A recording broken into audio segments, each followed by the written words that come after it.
দুর্নীতি দমন কমিশনের মামলায় গ্রেফতার হলেন বেগম রোকেয়া বিশ্ববিদ্যালয়ের সাবেক উপাচার্য ডক্টর নাজমুল হাসান কলিমুল্লাহ। রাজধানীর মোহাম্মদপুরে নিজ বাসা থেকে তাকে গ্রেফতার করে মহানগর গোয়েন্দা পুলিশ। বেগম রোকেয়া বিশ্ববিদ্যালয়ের সাবেক উপাচার্য ডক্টর নাজমুল হাসান কলিমুল্লাহকে সকালে গ্রেপ্তার করে ঢাকা মহানগর গোয়েন্দা পুলিশ। পরে জানানো হয়, দুর্নীতি দমন কমিশনের করা মামলায় এই গ্রেপ্তার। রোকেয়া বিশ্ববিদ্যালয়ের বিশেষ উন্নয়ন প্রকল্পে অনিয়মের অভিযোগে গত 18 জুন 5 জনের বিরুদ্ধে এই মামলা করে দুদক।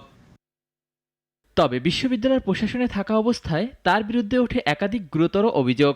বিধি বহির্ভূত অনুপস্থিতি, স্বজনপ্রীতি, স্বেচ্ছাচারিতা ও আর্থিক দুর্নীতির মতো অপরাধ, যদিও তিনি সব অভিযোগ বরাবরই অস্বীকার করেছেন।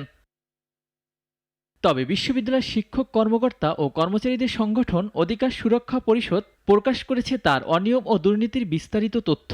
111টি অভিযোগের ভিত্তিতে প্রকাশিত হয় 790 পৃষ্ঠার রিপোর্ট।